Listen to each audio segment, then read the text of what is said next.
مسلمانوں، نجات نہ تو تمہاری آرزوؤں پر ہے اور نہ اہل کتاب کی آرزوؤں پر۔ جو شخص برائی کرے گا اسے اسی طرح کا بدلہ دیا جائے گا، اور وہ اللہ کے سوا نہ کسی کو حمایتی پائے گا اور نہ مددگار۔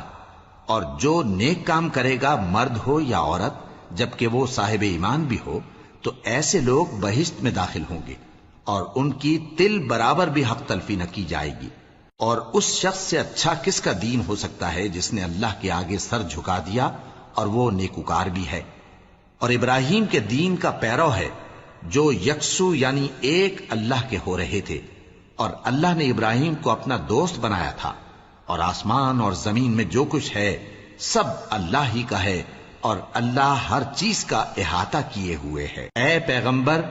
لوگ تم سے یتیم عورتوں کے بارے میں فتویٰ طلب کرتے ہیں، کہہ دو کہ اللہ تم کو ان کے ساتھ نکاح کرنے کے معاملے میں اجازت دیتا ہے، اور جو حکم اس کتاب میں پہلے دیا گیا ہے وہ ان یتیم عورتوں کے بارے میں ہے جن کو تم ان کا حق تو دیتے نہیں، اور خواہش رکھتے ہو کہ ان کے ساتھ نکاح کر لو، اور نیز بیچارے بے کس بچوں کے بارے میں، اور یہ بھی حکم دیتا ہے کہ یتیموں کے بارے میں انصاف پر قائم رہو، اور جو بھلائی تم کرو گے تو بے شک اللہ اس کو جانتا ہے۔ اور اگر کسی عورت کو اپنے خاوند کی طرف سے زیادتی یا بے رخی کا اندیشہ ہو تو میاں بیوی پر کچھ گناہ نہیں کہ آپس میں کسی قرارداد پر صلح کر لیں،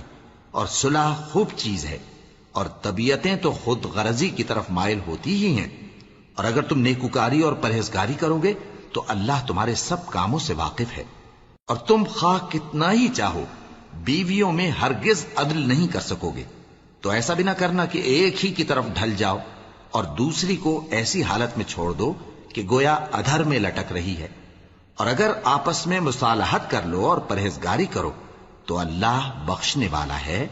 بڑا مہربان ہے۔ اور اگر میاں بیوی ایک دوسرے سے جدا ہو جائیں تو اللہ ہر ایک کو اپنی وسعت سے غنی کر دے گا، اور اللہ کشائش والا ہے، حکمت والا ہے۔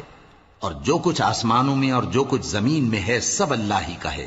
اور جن لوگوں کو تم سے پہلے کتاب دی گئی تھی ان کو بھی، اور اے نبی تم کو بھی، ہم نے حکم تاکیدی کیا ہے کہ اللہ سے ڈرتے رہو، اور اگر تم لوگ کفر کرو گے تو سمجھ رکھو کہ جو کچھ آسمانوں میں اور جو کچھ زمین میں ہے سب اللہ ہی کا ہے، اور اللہ بے نیاز ہے، لائق حمد و ثنا ہے۔ اور پھر سن رکھو کہ جو کچھ آسمانوں میں اور جو کچھ زمین میں ہے سب اللہ ہی کا ہے، اور اللہ ہی کارساز کافی ہے۔ لوگو،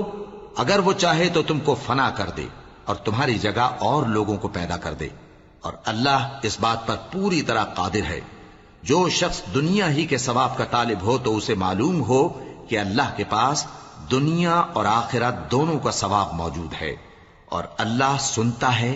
دیکھتا ہے۔ اے ایمان والو، انصاف پر قائم رہو اور اللہ کے لیے سچی گواہی دو، خواہ یہ تمہارے اپنے خلاف یا تمہارے ماں باپ اور رشتہ داروں کے خلاف ہی ہو۔ اگر کوئی امیر ہے یا فقیر تو اللہ ان دونوں کا زیادہ خیر خواہ ہے،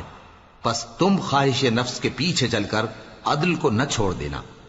اگر تم لگی لپٹی بات کہو گے یا سچائی سے پہلو تہی کرو گے تو جان رکھو اللہ تمہارے سب کاموں سے واقف ہے۔